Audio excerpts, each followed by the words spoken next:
All right, we're live. Welcome to the Couch GM live podcast. Today we're going to be covering the MLB playoffs so far, and then also recapping or previewing the World Series upcoming between the Texas Rangers and the Arizona Diamondbacks. So first off, no one saw that Game 6, Game 7 coming last night and the night before in Philadelphia. The first few games of the series in Philadelphia were absolutely electric. The crowd was electric last night. But the Diamondbacks just shut down the Phillies offense. And that is really the story of why the Diamondbacks were able to take this series. What are you guys' initial thoughts from what you saw the last couple of nights? Yeah. Last night, 1, 2, 3 and hit 1, 2, 3 hitters. Schwarber, Turner, and Harper combined 1 for 16. Yeah, you shut those guys down. You really shut down the Phillies offense. They didn't let Trey Turner get on base where he can wreak havoc, and he wasn't caught stealing it all this season during the regular season. And then Nick Castellanos last night just was awful. Mm-hmm. I mean, he got back to kind of when Nick is bad, he's swinging at sliders away. He's just not seeing spin. And hats off to Merrill Kelly. I mean, in game 4 it was the first game he pitched in Philadelphia. He had 3 mistakes. They were all sent over the wall. Other than that, he pitched a pretty well game in the circumstances. And then, the locker room material too. You've got Garrett Stubbs, a backup catcher that, maybe 100 ABs this season, saying, hey, if we take this thing in Arizona, we're going to jump in the pool. I mean, brother, it was only 2-0 at the time. Why give the Diamondbacks some sort of motivation? And especially, too, when it's a bench guy like that just can't hold people's jock straps in the league. And he's talking out of pocket. So, I thought that was a big mistake. And then, the game-tying home run from Alek Thomas before Zach Wheeler pitched. I mean, the Phillies had it in the bag. They were up 2 runs in that game, and you had Wheeler on the mound the next day, and we all know what he did in Game 5. He shoved. So it's surprising. Mad Dog's retiring because of it. Not quite. Finally. Yeah, that was funny to watch him Stern. today. He was like he looked like he saw a deer in the headlights this morning. But yeah, hats off to the Diamondbacks. Yeah, hats off to the Diamondbacks. They pulled it out, and they showed that Philly was beatable in that home ballpark, which looked like they were an absolute wagon in Philadelphia. I had my girlfriend, diehard Phillies fan, she wanted to turn the game off in the 8th inning, and as a Nats fan, I was like, no, you're gonna watch this. Watch these last 6 outs. You guys are still together, right? Okay? Yeah, we are. Okay, that's good. That's dangerous right there. I'm shocked. I heard all this talk about the bank. It's an SEC stadium, but for baseball. The bank didn't show up. Not only did Harper, Turner, Schwarber, Castellanos not show up, the bank didn't show up. I mean, that place should have been rocking. The Diamondbacks should have felt weird going into that series. I mean, it was enough to completely rattle the Braves. I mean, we've all seen that Albies clip where he's over there like, doing stuff like that to the fans. It's like, you completely got in his head. You rattled him. This is the first time I don't think Phillies fans were able to get into anyone's heads. I'm bummed out. I love seeing Philly scumbags going around to different ballparks in the playoffs. I love hearing Dancing on My Own. I love that you got to grease the poles. You got to get everything rolling. I want more Philly fanatics, but it is fun when the Phillies lose. Like, there is a certain joy that I do get out of watching Philly sports fans have to cry a little bit. So, like, if I have a Christmas wish and I get it answered, it's not like that one Phillies team goes to the playoffs. I want every Phillies team in the semifinals. I want the Eagles. I want the 76ers. I want the Phillies, whatever their stupid soccer team's name is. I want them all in the finals. And then I want them to either win or lose just so I can get X videos of Phillies fans going absolutely nuts, either crying and tearing their TVs off the wall or them freaking out because they won and then they're burning like their living room couch in their living room. I want all the crazy videos. Yeah. Speaking of Philadelphia, real quick, Philadelphia has now lost 7 consecutive Game 7s between the 76ers having lost 4, the Flyers having lost 2, and the Phillies having lost 1. That's the longest Game 7 losing streak by a metro area in MLB, NBA, NHL history. Yeah, and I disagree. The bank was in it. I mean, the bank rattled every At least other at the start. team.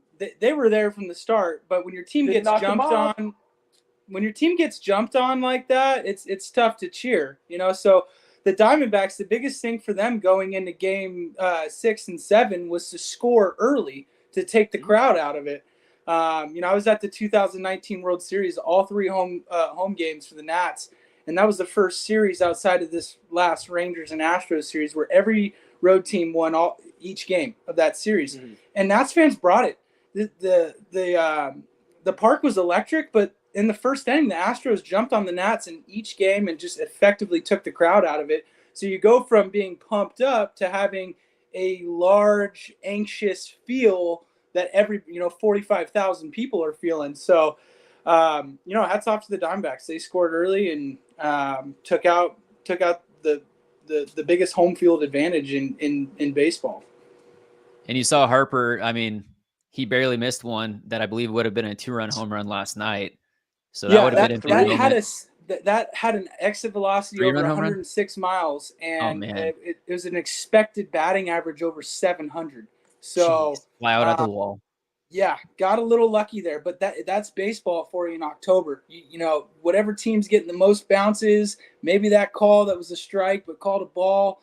You know, that's just kind of how October baseball goes. Little plays, you know, become, you know, bigger in the grand scheme of things, and walks or rallies, you know. So, and I think the stat was that Nick Castellanos hadn't gotten a hit since his first at bat in the NLCS, which was a home run.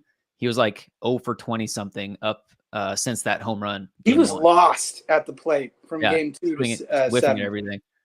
Right. Well, and you were up, I think it was game 3 and game 4. You were up going into the 7th and 8th inning of those games, and you blew the lead, right?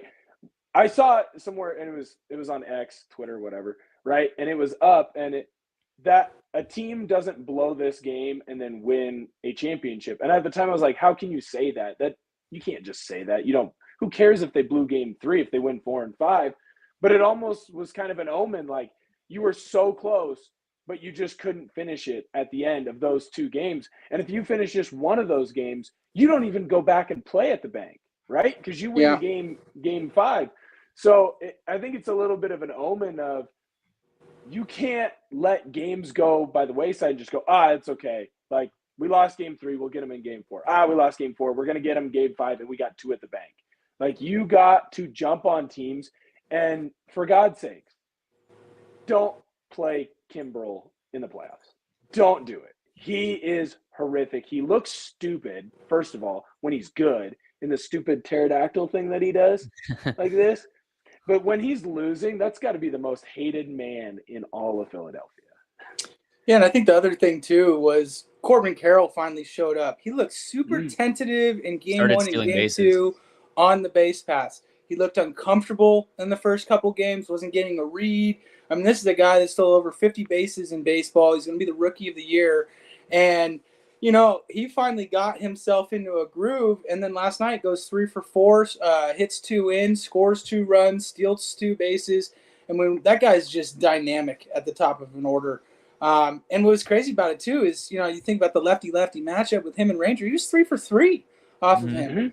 And, you know, got 5 ABs, and obviously sac flies don't count as an at-bat. But, I mean, that was the most productive game he's had all series, and it came in game 7. Talk about a clutch factor. And I believe he is from Seattle area, right, Connor? Yeah, just north of Seattle. No, played for the Hops, Hillsborough kid. Yeah. I mean, and that's pretty cool that the Hops are, you know, at the time, I don't know if they're still the Diamondbacks D-backs affiliate right now. Yeah. But, yeah, I mean, I'm rooting for the Diamondbacks in this series because I could give a big middle finger to this Texas and Houston, regardless of, you know, who was going to enter there, but that's just kind of a no-win situation. These snakes are hot.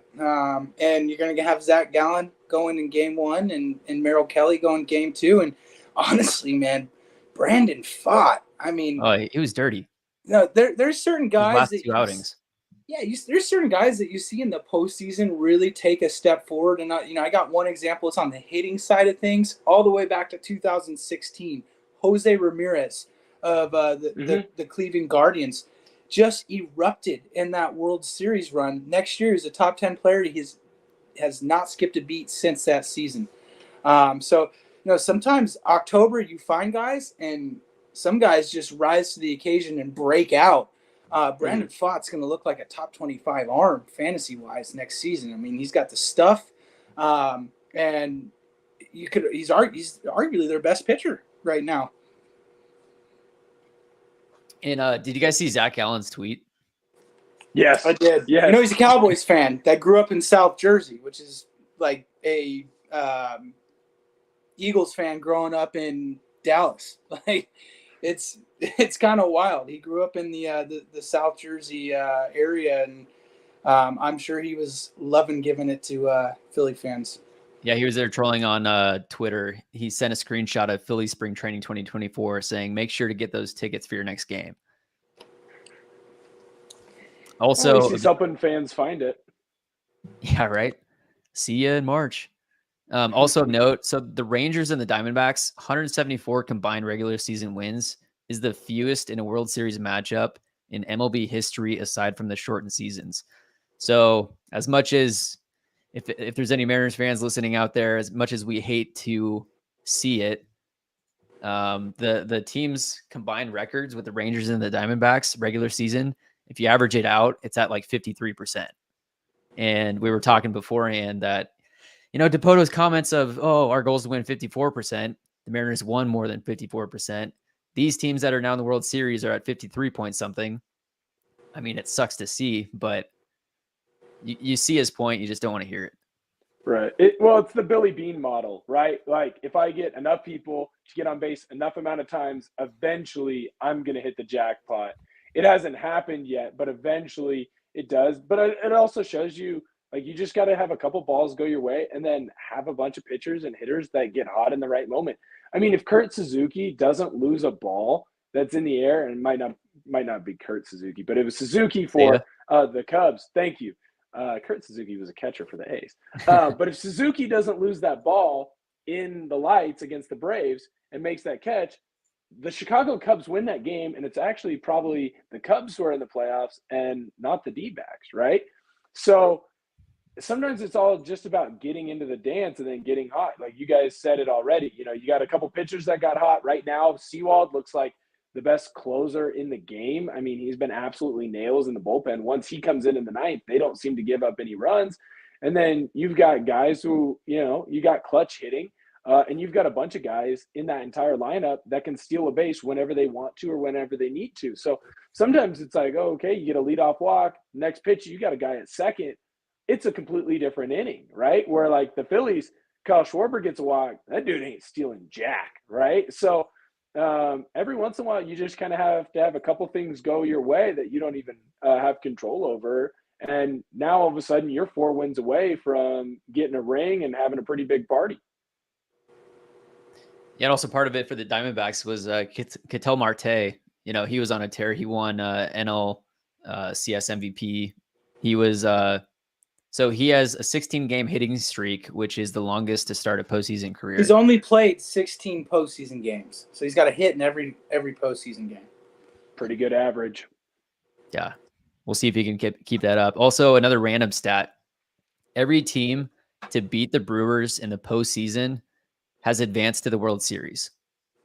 2019 going back to the 1981 Yankees, the 1982 Cardinals, 2008 Phillies, 2011 Cardinals, 2018 Dodgers, 2019 Nats, 2020 Dodgers, 2021 Braves, and then the D-backs this year. So, and the Brewers are looking like there's going to be another little managerial swap today. We had Bob Melvin go to an interdivision rival. It's bad in San Diego right now if you're Padres to have your GM and Bob Melvin, a guy who, obviously with the A's, obviously took the Billy Bean model and still, advanced into the playoffs multiple occasions. And you looking like Craig Counsell might go to the Mets. So a lot of baseball musical chairs going on right now, and you're going to get a lot of these reports coming out as the days lead up to the World Series slow news cycle day. Well, hey, let's drop the managerial news here before the World Series starts. And then shifting over from the Diamondbacks to the Rangers. So another stat about these two teams that are playing. One is that the Diamondbacks are 21st in payroll. The Rangers are 4th in payroll. So it really shows that both sides of things with how you build out a roster, whether you're paying the big free agents or if you're, growing through the farm system and the D-backs, there are multiple ways to skin a cat. With the Rangers, I saw a tweet. I was looking for it, couldn't find it, but the Rangers front office has really succeeded in every facet of building out a roster. One is through drafting and developing through Josh Young and Evan Carter, free agent signings in Seager, Simeon, Eovaldi, Gray, and Heaney in smaller chunks. They also got Nate Lau via a trade from the Tampa Bay Rays. I mean, Lau is kind of middling, as a Ray, and he goes over to Texas and turns into an absolute doubles machine. Yeah, so 1 was draft and develop, 2 is free agent signings, 3 is through trade, which is Nathaniel Lowe, Max Scherzer, Jordan Montgomery, and then DFA acquired. You got Adolis Garcia, who is your ALCS MVP, who was DFA'd twice as recently as 2021, which was by the Rangers. And then he comes out here and he's setting a postseason record. Adolis Garcia, right now, he has 20 RBIs this postseason, which is second in all of the postseason. He's got 1 to go to tie, and then 2 RBIs in the World Series gets him the RBI record in a postseason. Dude's been absolutely on fire. He also has the sweetest home run little trot of all time. No one's got more swagger. No one's got more confidence.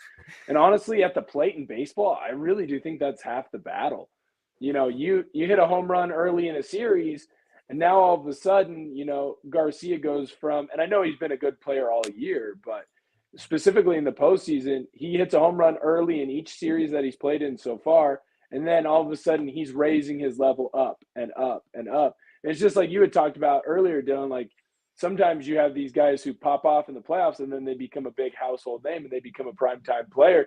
We might be seeing that ascension here with Garcia because, shoot, if you can hit a home run in the biggest moment, get plunked, go and try and fight someone, next day come back out and hit 2 freaking moonshots on your rival team's home field, why can't you just keep ascending, right? Sometimes you have a good day, and sometimes you have a good series, sometimes you have a good month, right? But from what I'm seeing from Garcia, I couldn't be more impressed. The guy is out there making the most of an opportunity, and I bet it'll make him a lot of money somewhere on the back end. And you talk about when he hits a home run. I mean, he stares at that ball for like 5 to 10 seconds. And at the same time, It's like he can do what he wants because who's going to fight the biggest guy on the field? Right. Dylan, you're muted, Dylan. He's big time. Yeah, no, he's also been an all-star the last 2 seasons. Right.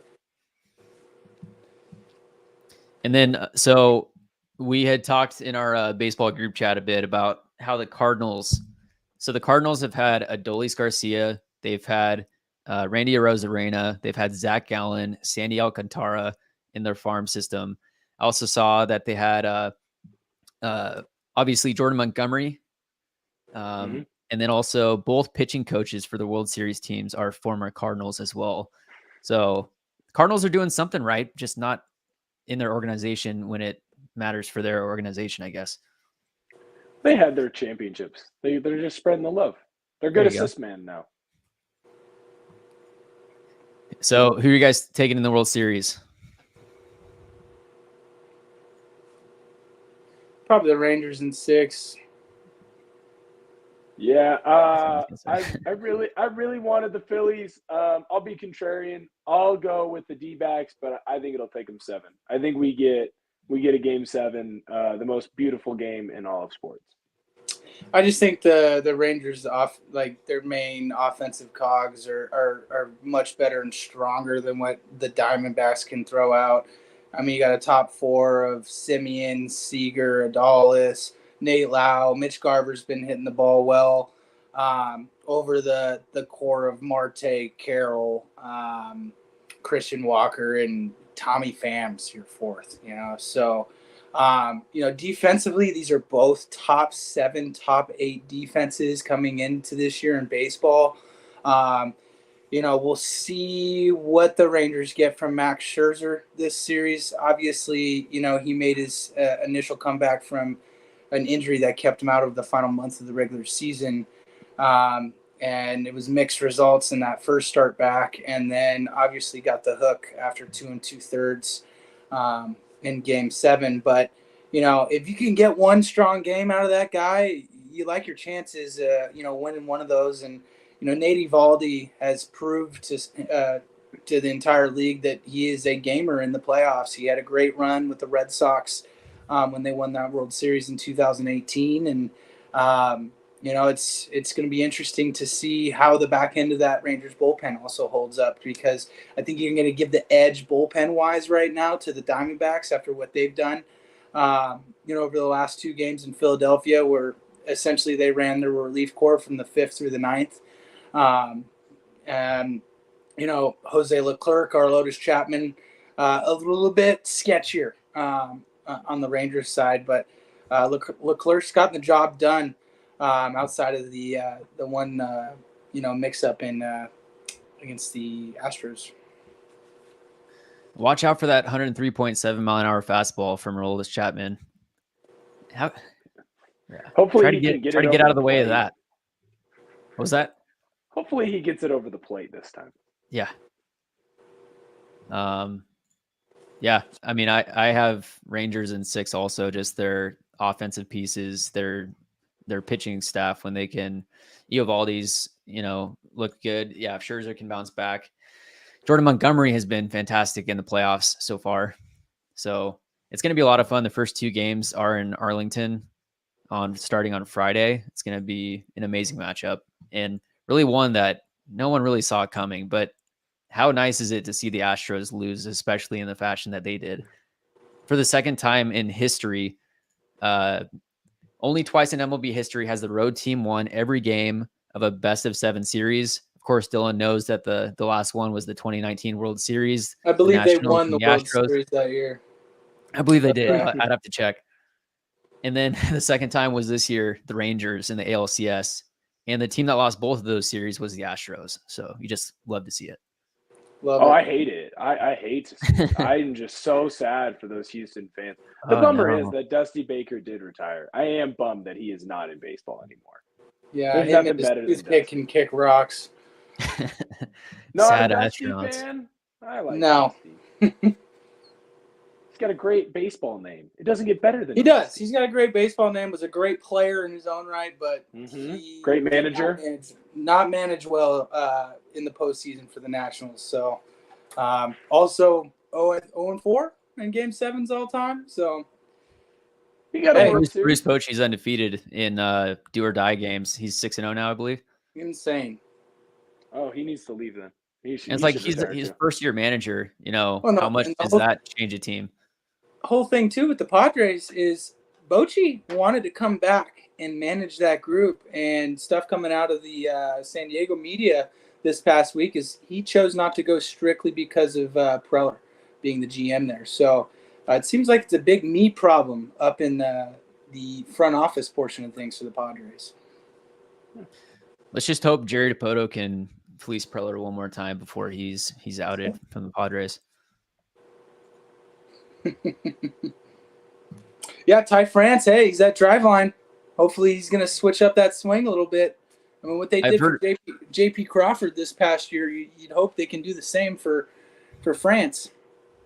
Yeah, JP tied Julio in OPS this year. Largely, he walked a ton. His on base percentage was up there, but he also had just the best offensive production year of his career. He was hitting. He had quite a few leadoff home runs. But yeah, if he gets Ty France up there, I heard that there might be some other guys going there.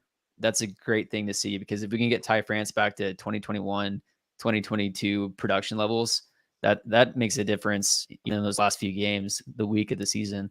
Yeah, the biggest thing with the Mariners, you guys got a lot of bullets you can deal with right now, and you need to go send a couple of those bullets out and get a dynamic hitter.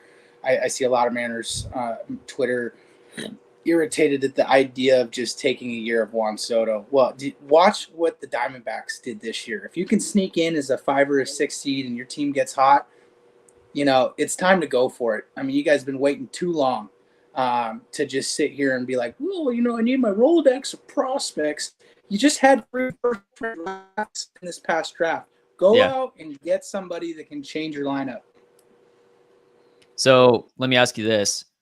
Out of the young start, because it's going to be young starting pitching that's traded, right? Yeah. So like what I'm thinking is you trade a couple of those guys, you sign a Blake Snell, who's a Seattle guy, or you could even go for an Aaron Nola. I don't know if he would leave the East Coast. There's a solid starting pitcher market this offseason. Next year, even stronger. I mean, 2025 is an insane starting pitching market. But yeah, so which starting pitchers are you trading? Are you trading Logan Gilbert, or are you doing Bryce Miller, Brian Wu? I don't think you put Gilbert up for anybody. I'd go the Bryce Miller Wu route, and pair, try to not to give up both of them, and pair each with a couple hitters, or whatever Cole it may Young's be. Got a lot of value right now. I don't think you get maybe even throw Hancock on there too. Yeah, Hancock's a name. I don't think you allow Ford to get out of that organization, though. You don't really come across dynamic hitting catchers. And hey, not all of them pan out, but Mariners need to do something, because free agency in terms of bats is it's not deep this year. So guys like Lourdes Gurriel are going to get a payday. So you also don't want to give the wrong guy a payday either. So I think the best vantage point for the Mariners is to go out and get a bat via trade if option 1 via free agency doesn't work out for them. Let me pull up my off-season notes that I had here. But yeah, they're really a couple bats away from having a true impact, and you need to go out and just have a juggernaut of a lineup like some of these teams do. You just have to put it way over the top.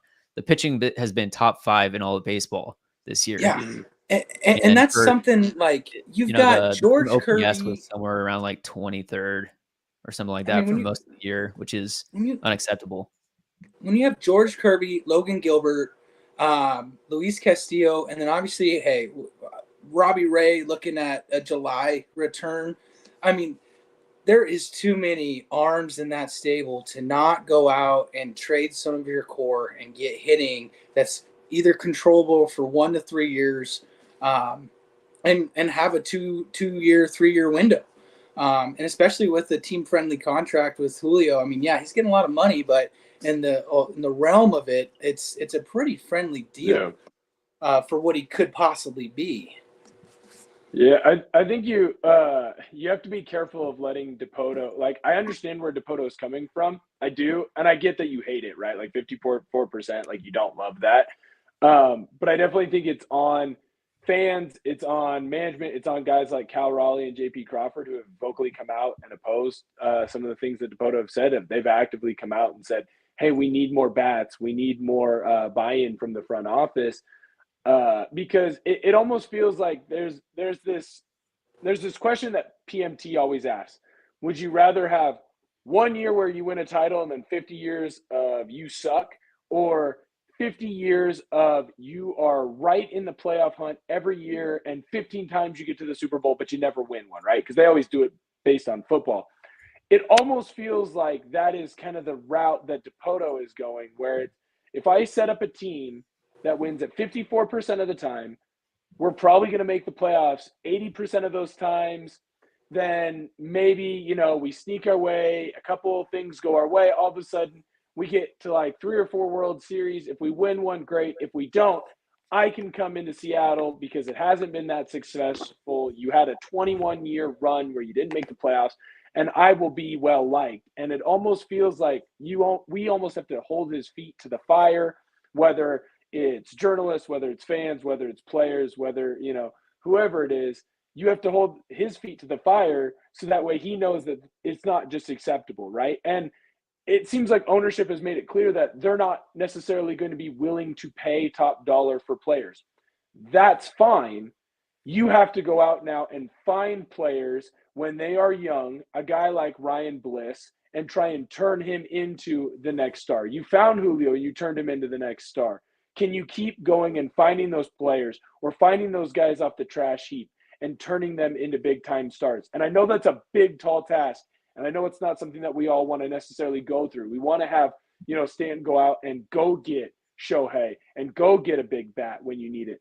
But if he's not willing to do that, you have to find a way to hold DePoto's feet to the fire to go and make sure that he goes and does that, even if it's going and finding guys at a discount.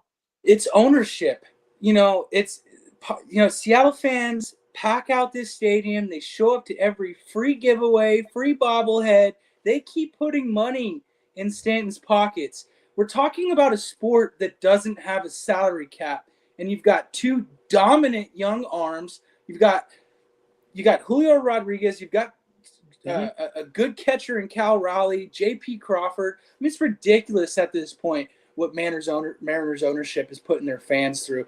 And honestly, fans need to stop showing up if that's the case and spending all their money on the giveaways and the jerseys and there was like a new starter jacket that the team store came out with, and I'm loving how Mariners fans are right now. Every single one of those replies was something regarding 54%, or I'm not buying that until play. That's one way to start putting the fire underneath your owner, because at the end of the day, DePoto has one boss, and that man writes the checks. So it's irritating as a guy who's not a Mariners fan, but I am rocking him today. He's a positive Mariners. I'm a little bit of a closet Mariners fan. I will say that as my NL team, my AL team, but it's sad to see. I mean, obviously we've seen them go out and spend money on Robinson Cano. They dropped that big contract. I mean, really, they need to think about just giving Shohei a blank check and saying, "Look, man, take a year to rehab here with your arm. You want to come be a closer and hit full time." I mean, that is still a guy that's worth over $500 million if he can come in and close 40 games a year and still hit over 30 bombs and hit 280. And I think that's probably what he's going to tail into as he starts entering the twilight, mid-30s portion of his career.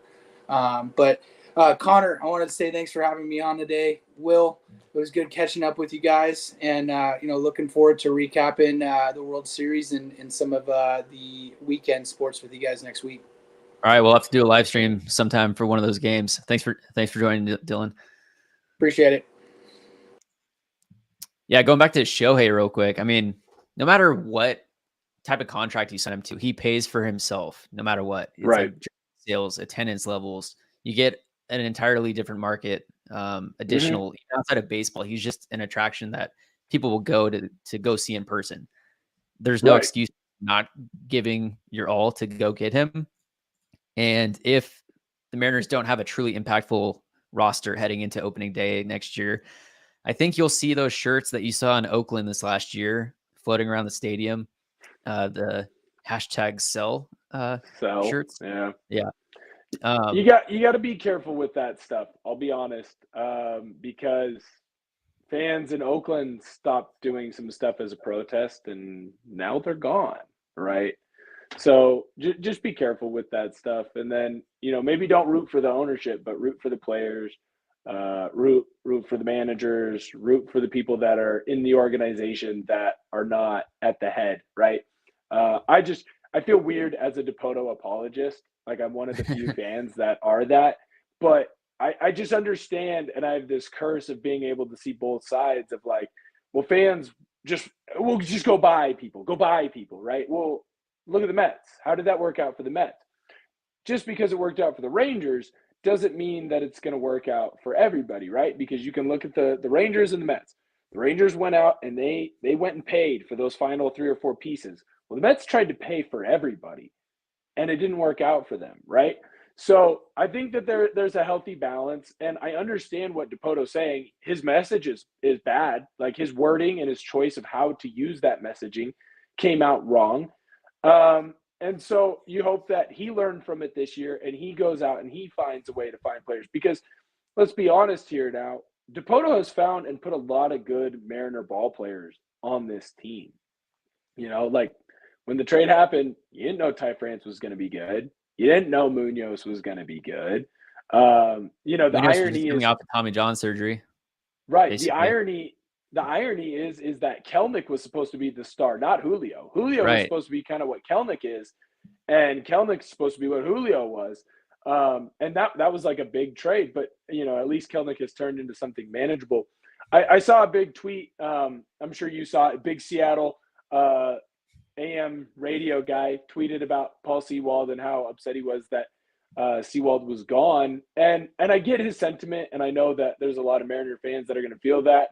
They're sad that he's gone. They're happy that he's in the World Series. But, you know, there was an attack on Canzone. There was an attack on Rojas. And it's like, well, you left out Bliss. Bliss is a part of that deal. And if Bliss turns into what everyone's saying he could be, I mean, shoot, what was he, 40-90 or something stupid like that this year in the minors? So if he turns into what he's supposed to be or what he's showing right now at AAA, well, him alone for Paul Sewald is worth it, right? So you just have to be careful in everything being so now and immediate. You got to go out and you got to hold your GM's feet to the fire, and you got to say, hey, this isn't acceptable. The way that you are choosing to word this is not acceptable. We don't feel you went out and did enough to get good players. But how often have we looked at a trade and right there in the immediate aftermath gone, oh, that team got fleeced. And then you look back 5-10 years down the road and you go, they didn't get fleeced at all. They had their eye on the future and they got some good players out of it. Yeah, and you call yourself a Dipoto apologist. I mean, I've liked a lot of what he's done, to be honest, and I've been a fan of the roster heading into the year. I mean, sure, on the bench you could have more depth, you know, instead of getting AJ Pollock and Tommy LaStella, bringing some more impact. But the trades in the offseason for Jesse Winker, Eugenio Suarez, the trade midseason for Luis Castillo, you know, this last offseason going and trading for Teoscar Hernandez, all you give up is Eric Swanson, who is a solid reliever, but you get Teoscar Hernandez, who's a true impact bat. It's just that these guys, you don't understand why it actually happens. I think it might be the mindset thing that they hear that Seattle is a tough place to hit, because you see opposing teams come in, they don't have an issue, but you get a mindset and then you think that you can't hit it out. So then you change your approach at the plate. Now you're striking out, you're flying out. Even the Colton Wong, you know, trade or acquisition. At the time, it made sense. Yeah, I mean, it's just like some of these things, they're good on paper when they actually happen. It's just it's not quite how it pans out as you expected. So well, and some of it pans out later. I also, and this is like a dumb guy brain thing. Like, I learned what a barometer was around this time last year. So, you know, take my weather forecasting and advice for what it's worth. But it almost seems like you have this team that struggles to hit in the cold months, right? Like, we struggle in April, struggle in May, and then struggle a little bit in September and October, where when you have June, July, August, that's when they have their big explosions and everyone goes, whoa, where'd they come from? You know, like last year you had the big explosion in June. This year you had your big explosion in July and August. It's almost like they are built to win in a warm weather situation. And then you forget that you play in the cold, right? So sometimes the long ball isn't always going to be the play for you, because when it does get colder, it does get harder to hit balls out. Everyone jokes about the marine layer. Well, when it's colder, it is harder to hit the ball out. I know that because I know I like to hit someone in football a lot more when it's warm than when it's cold, because that S hurts, right? So especially on the hands. Right. So maybe there has to be an adjustment into how this team plays, or maybe there needs to be adjustment on certain bats and certain spots of, yeah, we have our long ball guys, but we also have our guys that are just good at flat out getting on base. And they're not afraid to do the small ball things. They're not afraid to bunt. They're not afraid, to wear one, lean into one, have better discipline at the plate. Because once you get runners on, that it almost seems like in big moments, that's when everything starts to tighten on that pitcher and you see runs and you see a flood of runs. So in Arizona, they have a humidor, I believe is what it's called, to make it more humid in the ballpark, something like that. In Seattle, how about they just install a ton of heaters around the place, really heat that place up, get rid of the whole Sauna. marine, make it a little bit of a sauna. The ball will start flying. We'll keep the roof closed from April to Memorial Day, and then we'll close the roof again on Labor September. Day. Yeah. Perfect. They'll never beat us. Foolproof. Then we'll pump in crowd noise. Yeah, right. Kind of talking, Lusario is a good trade for Bull. Sewald had established himself in a good bullpen into a good bullpen arm as a Mariner, and we got his worth when we traded him for Canzone, Rojas, and Bliss. Yeah, Paul Sewald had like a year and 2 months left on his contract, right, until he was a free agent. Right. You have Munoz, you have Justin Topa, you have Matt Brash, just to name a few of guys that are shut down arms that should be able to close out a guy. It's like Paul Sewald.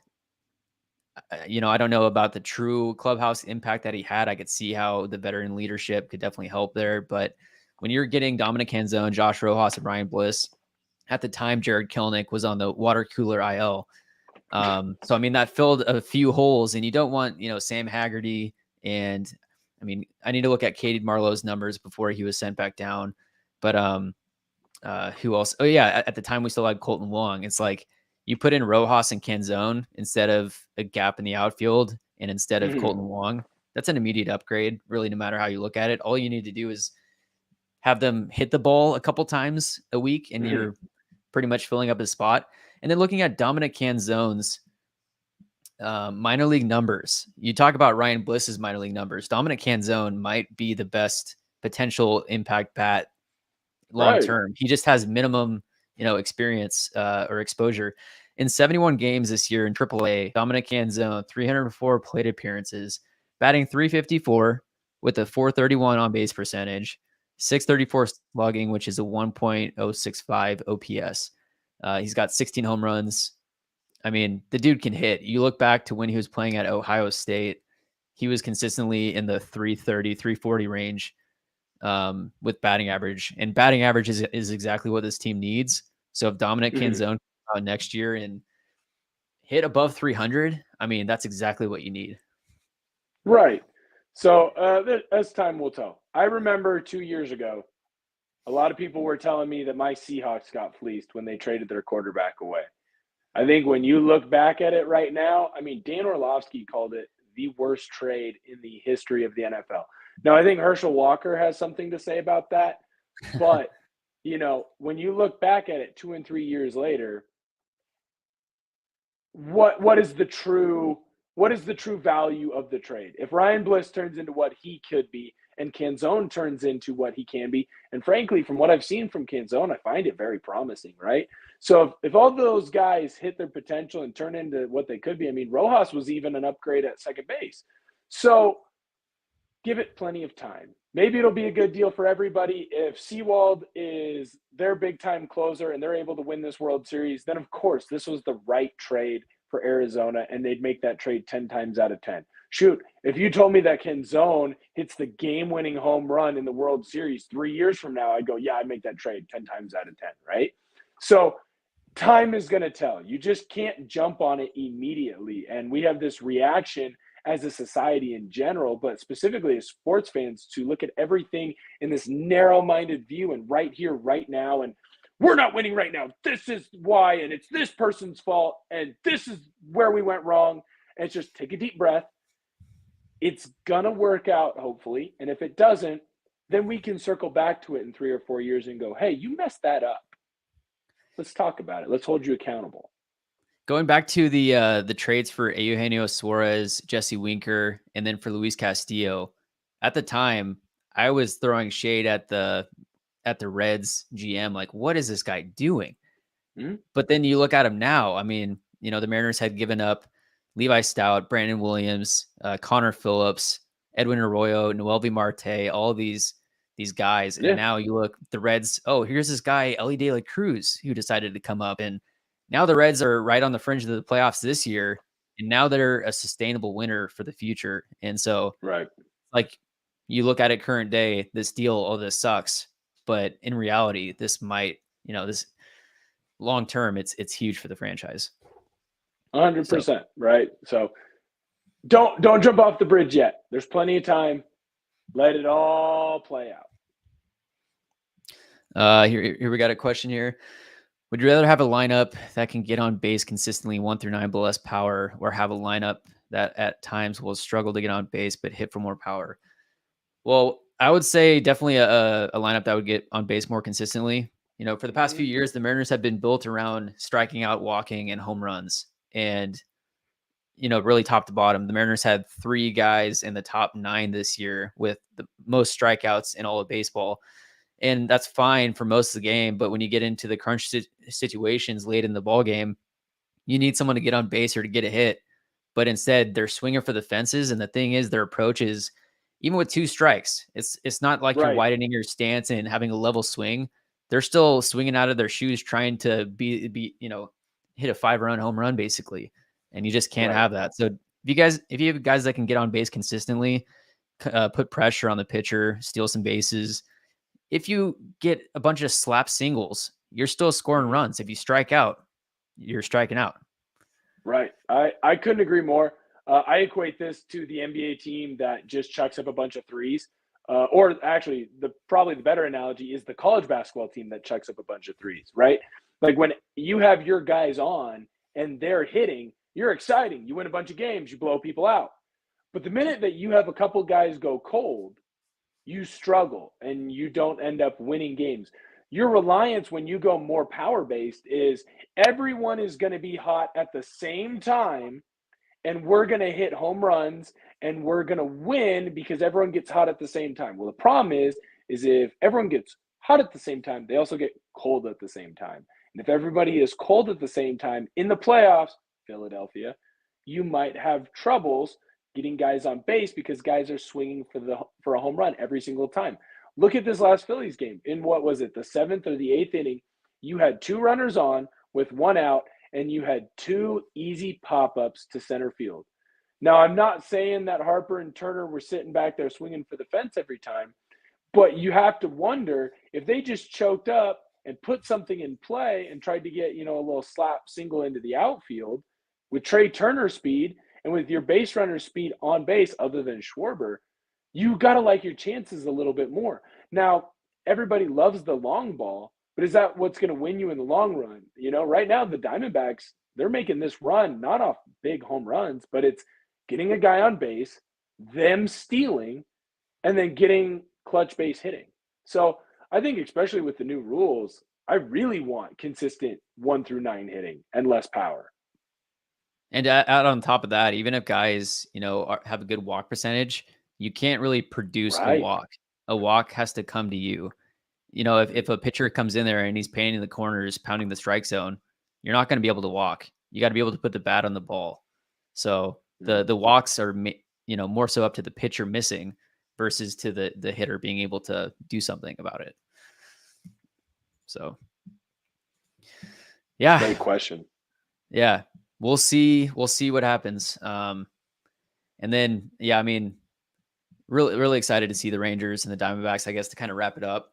It's going to be a great series. Starts on Friday, and we'll see how many games they go. The D-backs absolutely shocked the Phillies. So I wouldn't be surprised at this point if the D-backs shock the world and take home the title.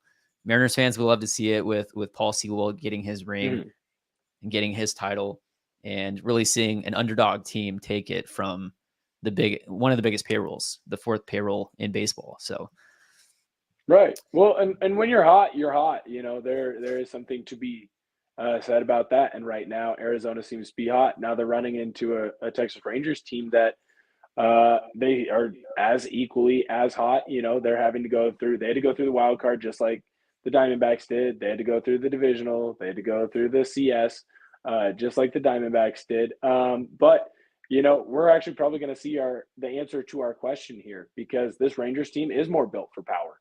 You have seen during the regular season they've had these big cold stretches.